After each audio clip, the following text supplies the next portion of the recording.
네, 반갑습니다. 안녕하십니까? 네, 안녕하십니까. 우리 방거사님, 반갑습니다. 예. 일단 차 한잔 예. 하시죠. 좋죠. 아, 이거 월계수 차라면서요. 예, 예, 아이고.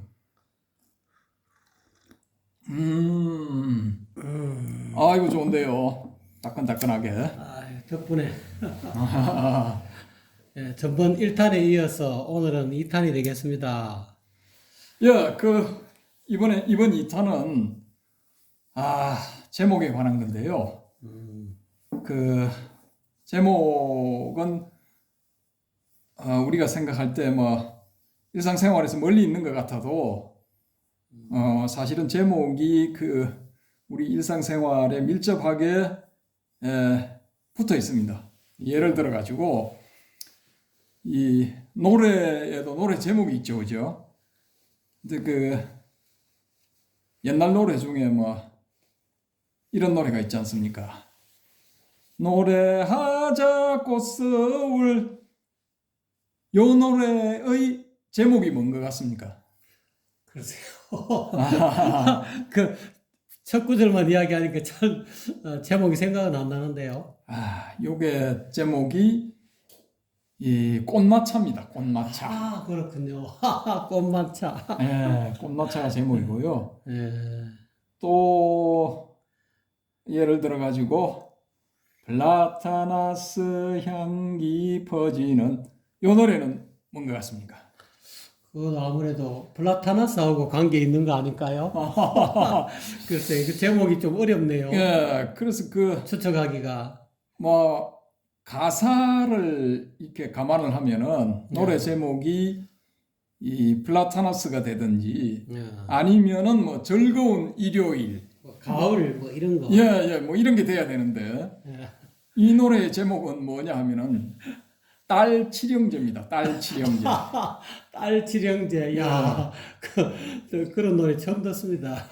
백설이 씨가 부른 딸 예. 칠형제라는 노래인데요. 오.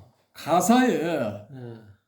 딸 칠형제에 대한 이야기는 전혀 없습니다. 아유, 그렇군요. 난 백설이 씨, 내가 이름은 많이 들어서 하는데, 백설이 씨 노래를 오늘 처음 들어보네요. 그 3절에 가면은 예. 언니들도 즐거워라, 동생들도 정다워라, 이런 게 나오거든요. 근데 딸 칠형제, 예를 들어 우리 편하게 하는 말로 딸 칠공주 이렇게 하면은 말이 되는데, 그나마 좀 연결이 되는데, 딸 칠형제 하면은 이 노래의 가사 1절, 2절, 3절에 연결이 안 돼요, 연결이. 오늘 이 건강경하고 이 딸 칠형제 또는 유행가사하고 어떻게 이름하고 관련돼 있나요? 이제 우리가 노래도 그렇고 그림도 그렇고 소설도 그렇고 야, 제목을 정할 때는 내용 쭉 이렇게 흘러가는 내용의 주제를 담는다든지 아니면 중심 소재를 이야기를 한다든지 그런 걸로 이렇게 제목을 삼는데 전혀 이제 엉뚱한 제목이 붙었다라는 거죠. 그 딸 칠형제라는 그 제목은. 근데 이 미술 전시회, 전람회 이런 데 가보면 무제라는 제목이 붙은 그 작품들이 있습니다. 무제 제목이 없다. 제목이 없다. 없다. 그런 의미거든요. 네네. 근데 제목이 없다는 것도 좀 웃기잖아요, 그게. 제목이 없다는 제목. 제목이 없다는 제목. 그러니까 뭔가 자기가 그 그림을 그린다든지 이렇게 했을 때는 뭔가 주제의식이 있을 건데 뭘 표현하려고 하는 게 있을 건데 무제라고 해놓으면 좀 황당하죠, 그게. 근데 그것도 한 번, 두 번 보다 보면은 또 이렇게 익숙해집니다. 제목을 붙이기가 애매모호한 경우에 무제라고 하는 모양이다. 이렇게 생각하면은 또 그게 이해가 되거든요. 그 나름대로. 자, 근데 이제 우리가 이렇게 이 탐구를 해보려고 하는 금강경에 같은 경우에 금강경을 이제 한 권의 책이라고 생각했을 때 그 책의 제목이 금강경이다 이겁니다. 근데 그게 원 제목이 이제 능단 금강 반야 바라밀다 경 이렇게 돼 있거든요. 앞에 능단이 붙는군요. 예. 그 산스크리트 어를 그대로 번역을 하자면은 이렇게 이제 능단 금강 반야 바라밀다 경 이렇게 번역을 해야 되는 겁니다. 근데 왜 능단을 뺐을까요? 그게 그 구마라집의 그 번역본을 우리가 지금 금강경이라고 통칭 부르는데 이분이 이제 번역을 할 때는 그 능단이라는 글자를 빼고 번역을 했고요. 또 뭐 한 200여 년 뒤인가 그 의정 스님이라고 인도에 이제 갔다가 육로로 가서 해로로 돌아올 때 뭐 엄청 고생을 하신 분이 있습니다. 그 중국 스님인데 그분도 이제 그냥 금강바람일다경으로 한글로 제가 알고 있거든요. 그래서 그분이 능단을 썼나 하여튼 헷갈리는데 그래서 그 구마라집 앞에도 비슷한 그 경전을 이제 번역을 한 분들이 좀 있는데 이제 거기는 또 전혀 엉뚱한 뭐 도행반야경 뭐 이런 이름이 붙었거든요. 그래서 이제 우리가 편하게 금강경 이렇게 부르는 그 경전의 한역본도 한 대여섯 가지가 있다라는 겁니다. 그리고 거기에 이제 경전들이 제목도 서로 좀 다르다라는 거죠. 그래서 비슷한 제목을 이렇게 해보면은 능단 금강 반야 바라밀다 경 이렇게 하든가 아니면은 금강 반야 바라밀다 경 이렇게 하든가 이 두 가지 경우가 이제 대표적인 경우라고 할 수가 있습니다. 그렇군요.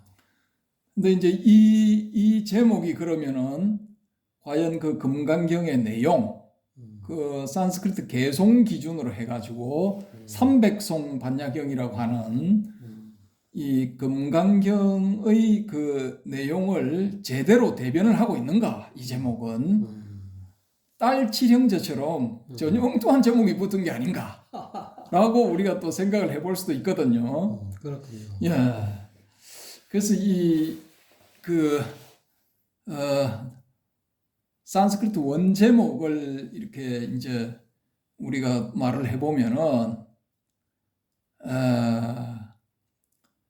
바즈라체디카 프라저냐 파라미타 수트라 이렇게 되거든요. 근데 그게 이제 바즈라라는 게 인도에서 이제 인드라 신이 그 베다에 등장하는 인드라 신이 가지고 있는 무기, 소위 말하는 금강저, 예, 금강저를 이제 지칭하는 말인데 그 바즈라를 가지고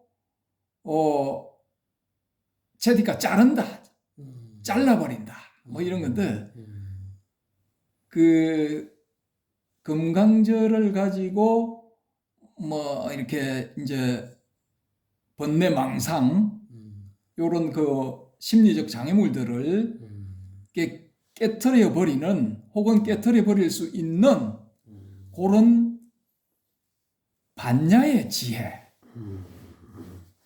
프라저나 파라미타 반야의 지혜로 이 언덕에서 저 언덕으로 차 안에서 피 안으로 고통의 세계에서 열반의 세계로 넘어가는 그런 경전이다. 넘어가게 하는. 그 하는 해도 되죠. 그런 경전이다. 라는 게 이제 요 산스크리트 제목의 뜻입니다. 근데 이 해석은 그냥 우리가 통상적으로 이야기하는 그런 해석이고요.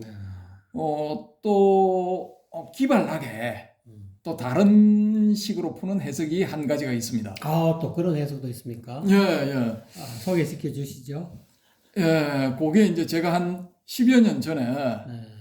그 개포 도서관에서 우연히 어떤 그 불교 책들을 이렇게 보다가 보니까 금강경에 관한 이제 책을 어느 분이 쓰셨는데 그 책을 제가 시간이 어중간하고 해가지고 아이고 요걸 한번 뭐 여기 앉은 자리에서 한번 읽어보자 이렇게 해서 그 열람석에 앉아서 이렇게 보다 보니까 너무 재밌어가지고 끝까지 다 봤거든요.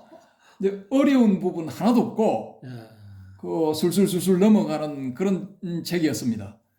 근데 인상적으로 지금까지도 남아 있는 것은 이분이 이 저자분이 저 성함은 제가 잊어버렸는데 이 저자분이 이 제목을 어떤 식으로 이렇게 파악을 했느냐 하면은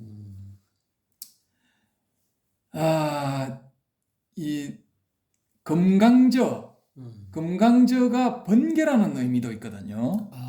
예, 예. 그렇군요. 번개라는 의미도 있고 이제 깨뜨리다라는 이 부분을 이제 이 부분의 목적어를 뭐로 보느냐 하면은 번뇌망상 이런 걸로 보는 게 아니고 그 반야 바라밀 그러니까 반야의 지혜로서 넘어가는 혹은 반야 프라저냐 지혜 우리가 흔히 지혜로 번역되는 그 지혜를 이제 깨어버리는 지혜를 깨뜨림으로써 이 고통의 세계에서 열반의 세계로 넘어가는 그런 경이다 라고 이렇게 해석을 해놨더라고요 보니까. 그분께서 참 일가견이 있으신데요. 예. 근데 이제 우리가 그 산스크리트 이 관련 학자한테 제가 이제 물어봤거든요. 물어봐가지고 이런 식의 해석이 가능한가 문법적으로 봤을 때. 근데 그 답변이 뭐냐 하면은 문법적으로 보면은 전혀 말이 안 된다 그건. 문법적으로는 전통적인 해석이 맞는 거고 그 금강저로 번뇌망상을 깨뜨리고 이 차 안에서 피 안으로 넘어가게 해주는 그런 경이다. 이 제목의 해석이 맞다라는 겁니다. 맞고 문법적으로도 이제 맞는 거고 통상 그 내용에 비춰봤을 때도 맞다. 전통적인 해석이 그렇게 이제 답변을 제가 들었습니다. 그런 답변을 들었는데 근데 제가 생각해 봤을 때는 금강경의 내용을 감안하면은 이분의 해석이 맞다라는 거죠. 네, 저도 네. 동의합니다. 그래서 이분이 이제 뭐 이렇게 제 기억상으로는 뭐 무슨 방송국에 어디 계시다가 퇴직 한 분으로 알고 있는데 비가 오는 날 운전을 해 가다가 그 이제 금강경에 대해서 뭐 이런저런 생각도 한편 하면서 이렇게 가다가 그 눈앞에 갑자기 빗속으로 번개가 번쩍하고 떨어지는데 그 순간 머릿속에 그런 생각이 탁 스쳐 지나가더라라는 겁니다.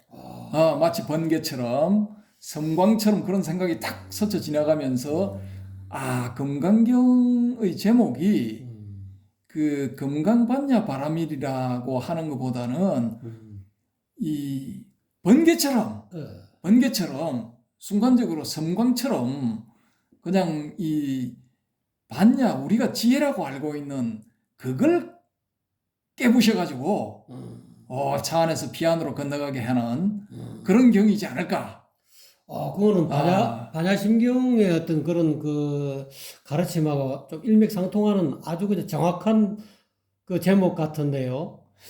반야심경 말씀을 하셨으니까 제가 이제 조금 이제 부연 설명을 하자면은 반야심경 같은 경우에는 이제 그 고집멸도라든지 뭐 12연기 나중에 무아니비설신이 뭐 나오고 무색성양위 족법 그 오온에다가 뭐 나중에 쭉 진행되면은 12연기도 다 부정을 해버리잖아요. 그렇죠. 그런 게 뭐 없다라든지 아니다라든지 이런 식으로 이제 해석하는 게 가능한데 그렇게 부정함으로 인해 가지고 이제 차 안에서 피아노로 넘어간다. 그렇게 넘어가게 해주는 마음의 경, 뭐 그런 의미잖아요. 핵심경이다. 핵심이라 해도 되고. 근데 그런 그 내용이라든지 뭐 제목이라든지 이런 데 비춰봤을 때 요 반야심경은 우리가 소위 말하는 초기 불교의 핵심 사상들, 그러니까 삼법인 사성제, 뭐 12연기, 육권 육경, 뭐 18개, 12연기 요런 핵심 교리들, 핵심 사상들을 거부를 해버린다라는 거죠. 그래서 그 반야심경은 딱 그 반야가 아니라 그 뭐죠, 저기 초기 불교 교리, 초기 불교에 대한 반동, 초기 불교를 반대하면서 거기에 반한 어떤 내용을 이렇게 이제 핵심 사상으로 하면서 나온 경전이다라고 우리가 볼 수가 있거든요. 초기 불교의 그 법에 관한 법칙을 그려라 하는 그런 내용 같은. 그렇죠. 일종의 이제 그런 목적을 가지고 이 반야심경을 만든 그 제작자가 혹은 작가가 반야심경의 작가가 반야심경을 만들었다라고 이렇게 볼 수가 있단 말입니다. 그런데 금강경은 그 나중에 이제 내용을 보시면 아시겠지만은 뭐 대표적인 게 반야바라밀다를 반야바라밀다는 반야바라밀다가 아니기 때문에 반야바라밀다라고 하느니라 라는 이런 내용이 쭉 이렇게 쭉 나오죠. 그 여러 가지 예를 들면서 같은 이렇게 이제 형식을 구사를 하는데 그 다른 말을 살짝 바꾸면은 반야바라밀을 즉 이 지혜를 가지고 이 언덕에서 저 언덕으로 건너간다라는 이런 내용을 반야바라밀이라고 한다면은 반야바라밀이라고 할 수가 없다라는 거죠. 그건 반야바라밀이 아니라는 거죠.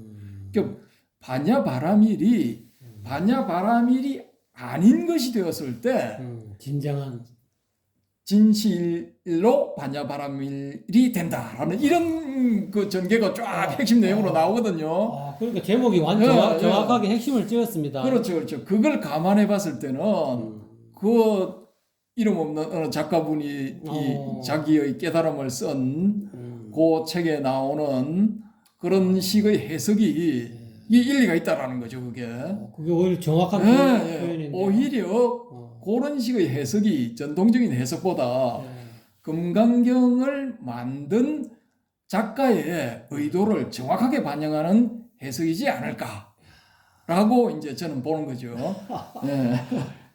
이제 그분 그렇게 책을 짓고 그렇게 제목을 지은 분 보니까 굉장히 그 번개 치는 그날 갑자기 그냥 딱 하는 그런 인스피레이션이 왔는 것 같습니다. 영감이 이제 번덕인 거죠.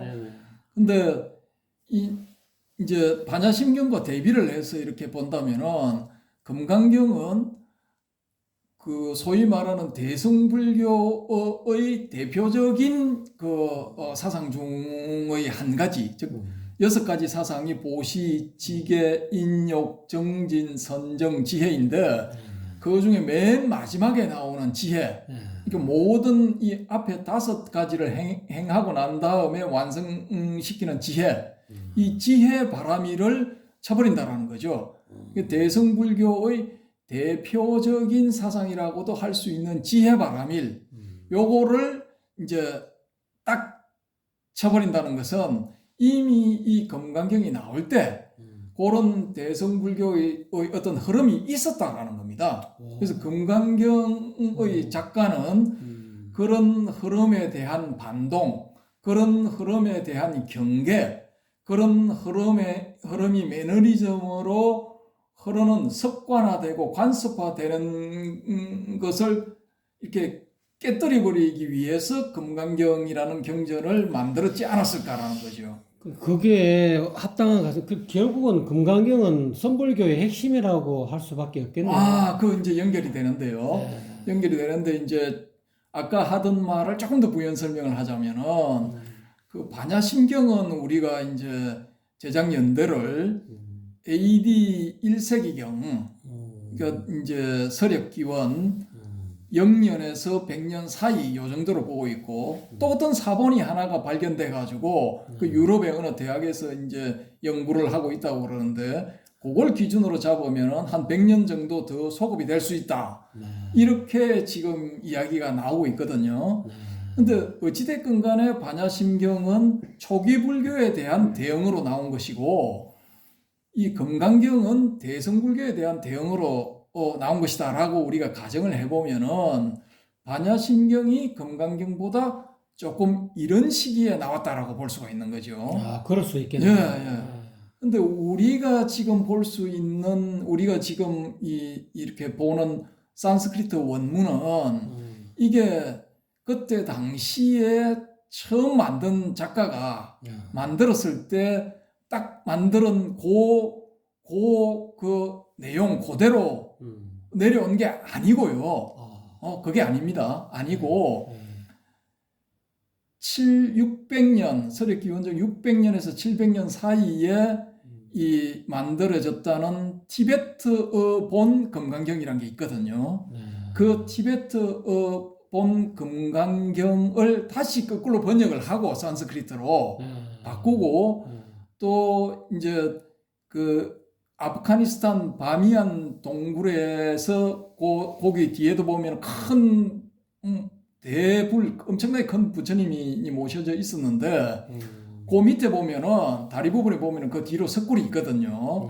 이제 거기에서 발견된 그 이렇게 파편 산스크리트 본이 있습니다. 이렇게 전 모든 그 부분이 아니고 전체가 아니고 부분 이렇게 발견된 것들 그런 것들을 다 참조를 해가지고 이렇게 만들어진 게 이 산스크리트 본이라는 거죠. 지금 우리가 보는 이게 지금 뭐 현대 학자들이 쭉 이렇게 책을 낼 때 판본으로 삼는 그 산스크리트 본이 바로 그런 식으로 만들어졌다는 겁니다. 그것도 이제 우리가 한 게 아니고 유럽의 학자들이 100여 년 전에 150년 전에 다 이제 그렇게 해서 만들어 냈다라는 거죠.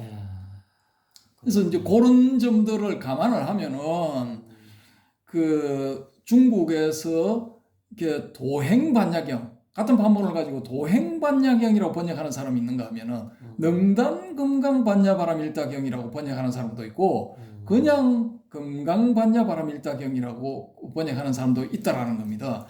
그래서 여러 이제 해석을 해놨고 그러면은 예를 들어 현장스님 같은 경우에는 그 능단이라는 표현이 있는 그 뭐 이렇게 바자라체디카라는 그런 산스크리트 제목이 있는 판본을 가지고 이렇게 번역을 했다라고 우리가 추정을 해볼 수가 있고요. 구마라집 스님 같은 경우에는 그냥 그 부분이 없는 그 제목이 없는 걸 가지고 번역을 했기 때문에 그냥 금강반야 바라밀경이다라고 했을 수도 있다라는 거죠. 그 깨뜨리다, 자르다라는 의미를 가지는 제디카 요게 이제 산스크리트 제목이 있느냐 없느냐에 따라 가지고 번역이 달라졌을 수가 있다라는 거죠. 그래서 지금 우리가 가지고 있는 금강경 판본에 그 자르다, 부수다라는 이런 의미를 가진 그 단어가 있다고 해서 예전에 뭐 쭉 그 100년, 200년, 심지어는 500년, 600년 정도 차이가 나는 그 스님들이 다 똑같은 판본을, 동일 판본을 가지고 번역을 했다라고 볼 수는 없다라는 거죠. 각자가 가지고 있었던 사본이 서로 달랐을 수가 있다라는 거죠. 제목만 다른 게 아니라 그 내용까지도 조금씩 달랐을 수가 있다라는 겁니다. 그래서 금강경에 접근을 할 때는 이런 점들을 감안을 하고 접근을 해야 된다라는 거죠. 그래야 이제 금강경 내용이 좀 더 확실하게 가슴에 와닿는다 이 말이죠. 그렇죠. 그래서 그 작가의 금강경 작가가 어떤 의도를 가지고 이 내용을 서술을 했을까, 썼을까, 지었을까, 요것도 감안을 해야 되고 또 번역한 사람도 구마라집 스님도 의학의 대가이고 현장 스님도 천축에 가서 십몇 년간 거기서 살면서 산스크리트 발리를 다 배웠으니까 그분도 이제 그 대가라고 볼 수가 있죠. 그래서 두 대가가 이렇게 이제 번역한 부분을 비교를 해보면은 조금씩 다르거든요. 조금씩 다른데 이 현장 스님은 이제 직역에 가깝다 그러고 이 라집 스님은 이제 의역에 가깝다. 그렇게 우리가 통상 이야기를 하는데 그분들이 가지고 있었던 판본이 산스크리트 사본이 서로 조금씩 달랐을 수가 있다라는 거죠. 맞습니다. 예, 예. 그래서 우리가 그걸 감안을 하고 이렇게 이제 유연하게 좀 접근을 해보자라는 거죠. 그래서 그런 의미에서 아까 그 제목을 좀 기발하게 해석하신 분, 그분의 그 의도도 이제 충분히 우리가 검토해 볼 필요성이 있다라는 겁니다. 맞습니다. 예. 참. 그러고 이제 그 아까 말씀하신 이 금강경의 내용이 이제 선사상, 중국의 선사상에 이렇게 이제 일맥상통하지 않느냐라고 이제 말씀을 하셨는데, 전적으로 이제 동의합니다. 왜냐하면은 우리가 잘 알고 있는 달마 스님이 그 전기를 보면은 이제 천축국에서 중국으로 들어올 때 저기 지금의 그 광주, 지금의 그 홍콩 그 부근으로 이제 배를 타고 들어오게 되거든요. 해로로 바닷길로 이렇게 배를 타고 쭉 들어와 가지고 그 항구에 이제 딱 내린다 이겁니다. 근데 지금 우리가 생각할 때는 야, 우리는 지금 스마트폰도 탁 있고 하기 때문에 그 세관에 근무하는 사람이 스마트폰 가지고 딱 이렇게 이제 청와대에 바바바 뭐 이상한 사람이 한 명 왔습니다라고 딱 이렇게 보고를 하게 되면은 바로 대통령한테 보고되고 이렇게 되지만은 뭐 지금부터 한 2,500년 전에는 그게 잘 안 될 거다라고 이제 생각을 하실 수가 있거든요. 그러면은 이제 광주에 뭐 희한하게 생긴 스님이 한 명 이제 항구에 딱 내렸다 이겁니다. 그러면은 거기 관리들이 그 뭐 보고를 안 하고 그냥 뭐 넘어갔을 거다 이렇게 우리가 생각할 수가 있는데 그때 당시에 이제 그 양나라 천자 양무제 황제 이 사람은 소위 말하는 불심천자라고 이렇게 일컬어지는 그 사람이거든요. 그래서 출가를 2번이나 했고 출가할 때마다 자기가 가지고 있는 전 재산을 막 보시를 하고 또 어떤 때는 또 나라 전체를 보시를 해요. 그렇게 하면은 신하들이 때로 몰려가가지고 몇 날 며칠을 싹싹 빌고 통사정을 해가지고 도로 원상복구 시키고 그렇게 했거든요. 그게 형식적으로나마 이제 나의 불심이 이렇게 깊다라는 것을 이제 이야기를 해주는 거죠.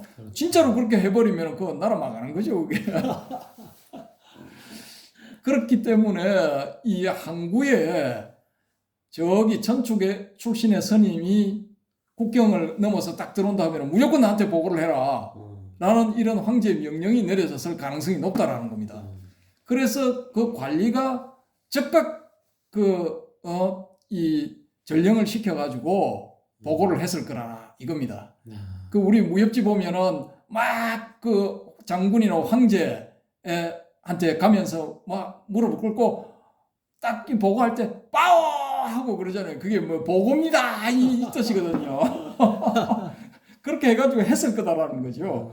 그래서 그러면은 빨리 모시고 와봐라. 그렇게 해서 그 유명한 그 양무제와 달마 스님의 문답이 이제 왔다 갔다 하게 되거든요.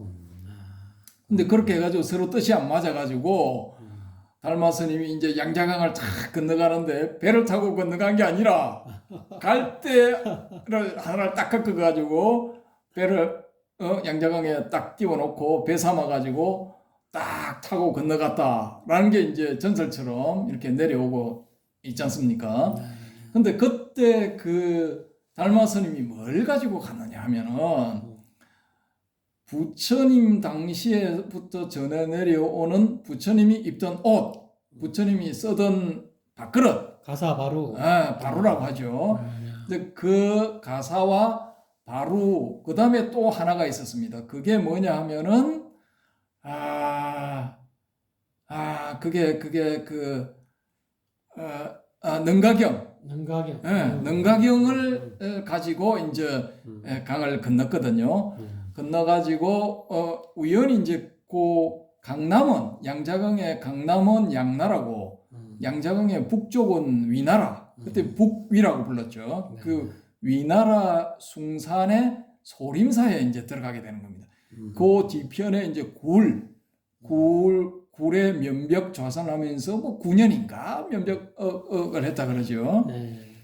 그래서 이제 해가가 와가지고 거기서 이제 그때는 신광이죠. 신광 스님이 와가지고 막 이렇게 눈밭에서 뭐 이렇게 이 서로 문답을 하고 뭐 그렇게 어쩌고저쩌고 해가지고 이제 제자가 되는 거죠. 제자가 돼가지고 이제 나중에 인가를 받고 그 부처님의 그 의발하고 또 이 능가경을 이 전법의 표시로 받게 되는 거죠. 그래서 2조, 3조, 4조, 5조 홍인대사한테 딱 왔는데 4조에서 5조로 넘어올 때 의발은 넘어왔는데 능가경은 어디론가 사라져 버렸어요. 오, 그렇군요. 네.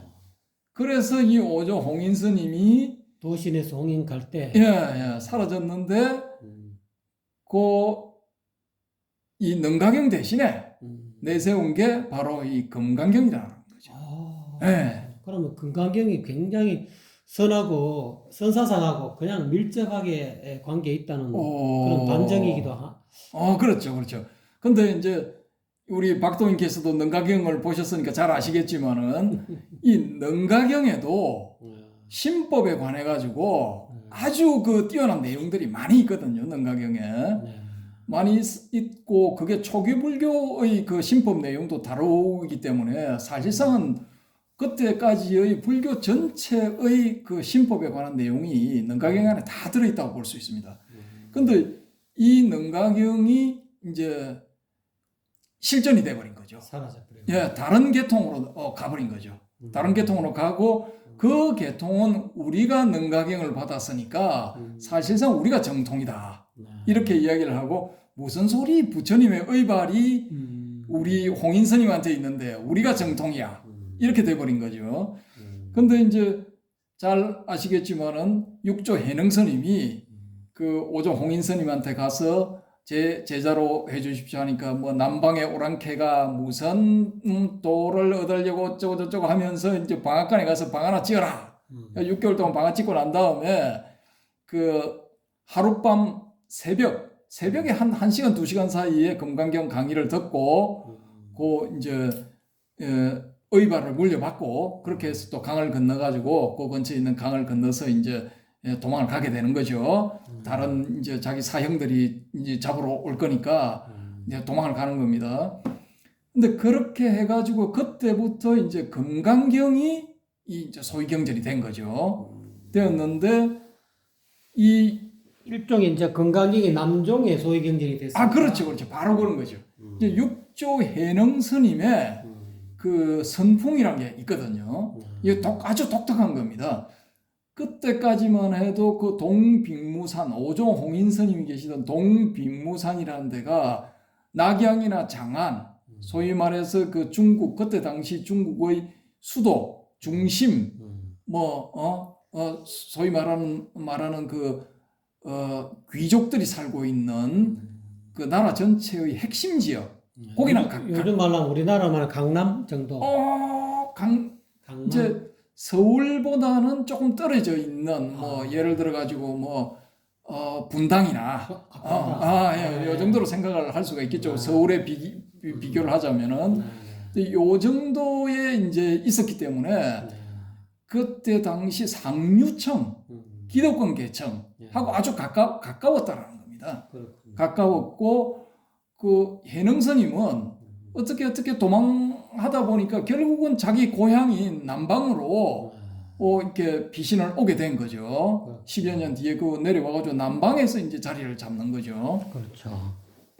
그 사이에 이제 그 자기의 큰 사형격인 신수스님이 신수스님도 이제 또 뭐 이어받았다 해가지고 그 낙양의 귀족들, 낙양의 권문세가들, 뭐 장안 낙양의 기득권들 이 사람들한테 이제 신수스님이 대선사, 최고의 선사, 오조홍인 스님의 뒤를 이은 육조 스님으로 이제 대접을 받게 되는 거죠.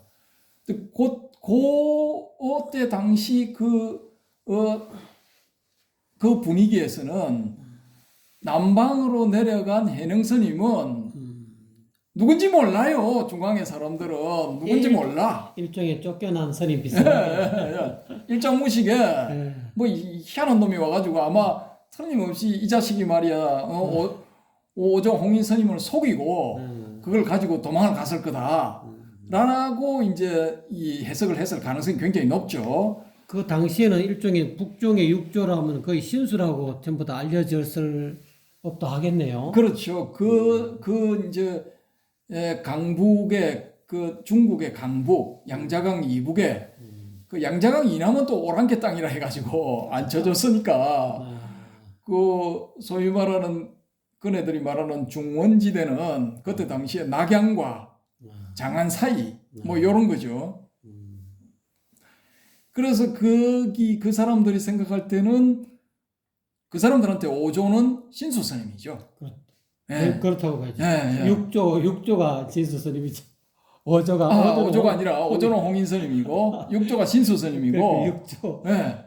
육대 조사는 신수라고 이제 다 그렇죠, 소문이 그렇죠. 바다하게 났겠네요. 그렇죠.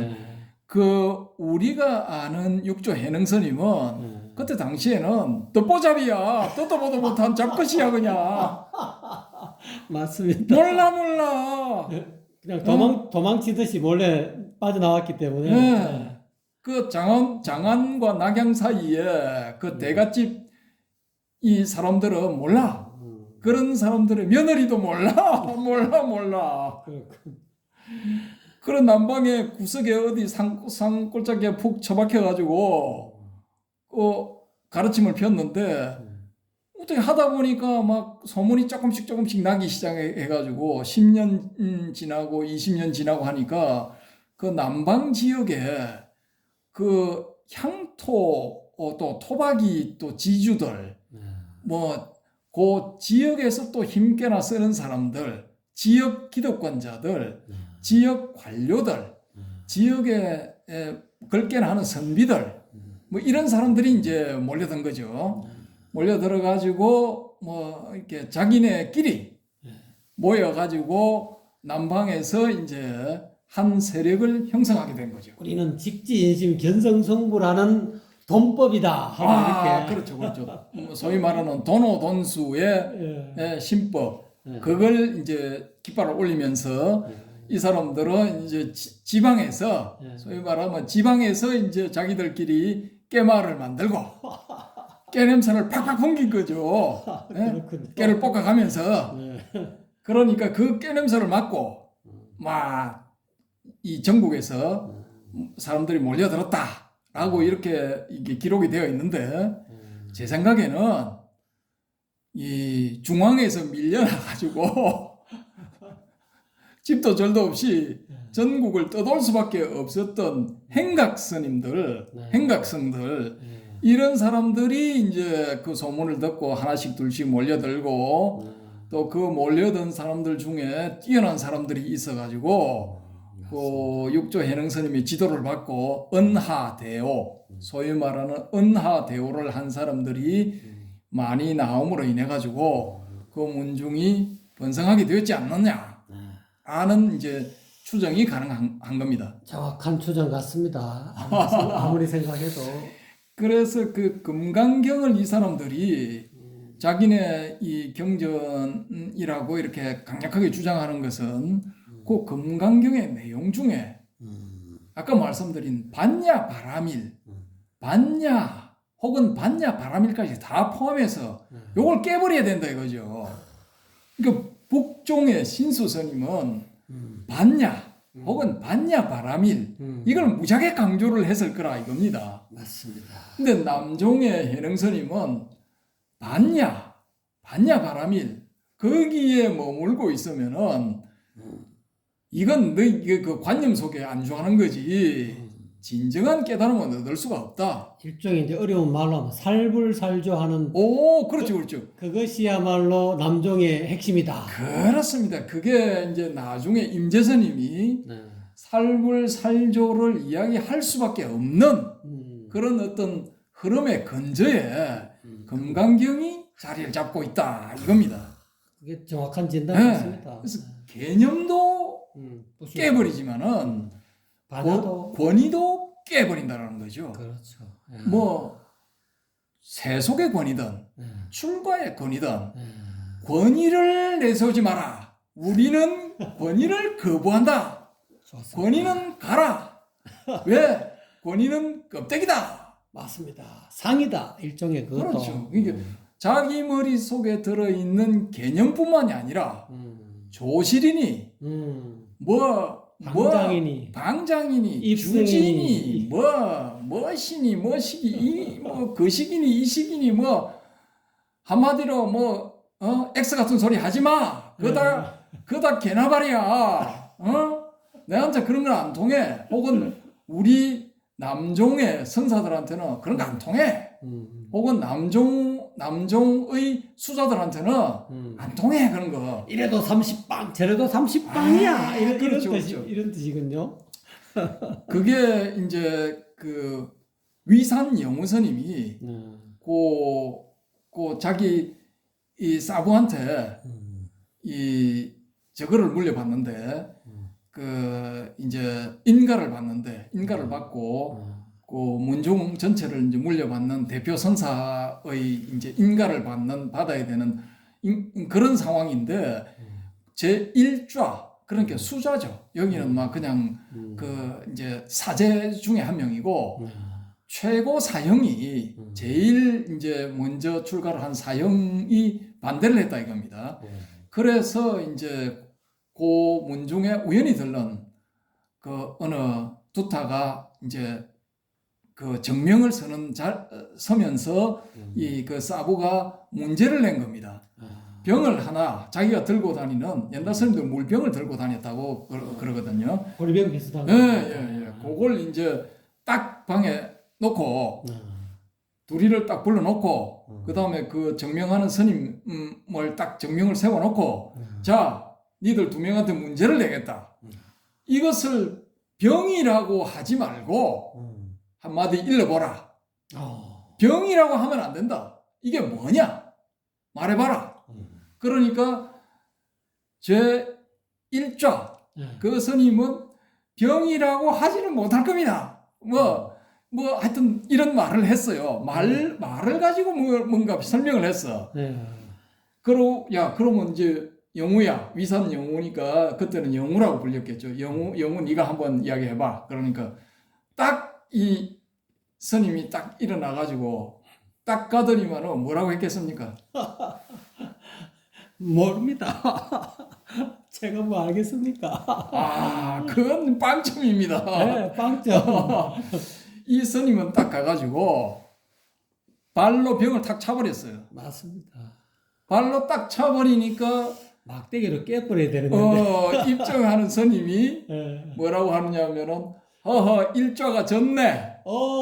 딱 그렇게 한 겁니다. 네, 맞습니다. 그래서 이 남종의 선풍은 개념을 무지하게 싫어해. 맞습니다. 이 병이라는 개념, 병이 아니면은 뭐라고 해야 되느냐라는 이 질문이 만들어내는 머릿속의 개념, 맞습니다. 이런 걸 거부를 합니다. 일종의 지금 금방 하시는 그 1화가 금강경의 핵심 내용이 다 담겨 있는 거죠. 그렇죠. 그래서 이제 그 살불살조도 나오게 되고 나중에 그 누굽니까? 그 스님 한참 또 더 뒤로 내려가야 된다. 한 50년인가 100년 뒤에 내려가면은 그 스님도 굉장히 유명한 선사인데 내가 만약 석가가 태어나는 자리에 있었다면은 우문? 우문 맞을 겁니다. 한 방망이로 쳐 죽였을 건데. 우문 스님이 그랬어요. 이런 것들이 네. 다 금강경의 정신에서 나오는 거라는 거죠. 모든 권위를 거부한다라는 겁니다. 맞습니다. 석하고 나발이고 다 필요 없어. 그런 권위는 가라라는 거예요. 그게 건강경의 정신이다. 네. 그런 건 다 껍데기에 불과하다. 맞습니다. 껍데기에 불과하고 우리가 알아야 될 것은 진실로 알아야 될 것은 알맹이다. 맞습니다.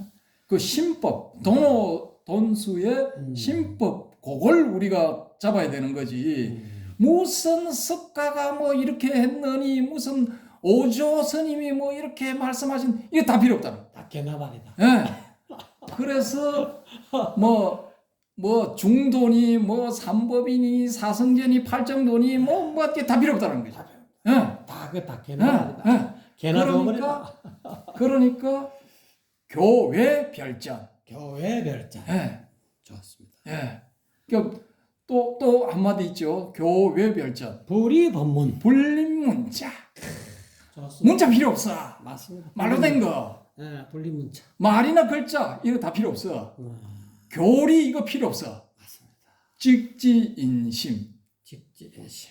나의 마음을 꿰뚫어보고. 이심전심. 나의 마음을 꿰뚫어보고 견성성불 원래의 성품을 보고 내 본래의 성품을 보고 부처가 된다.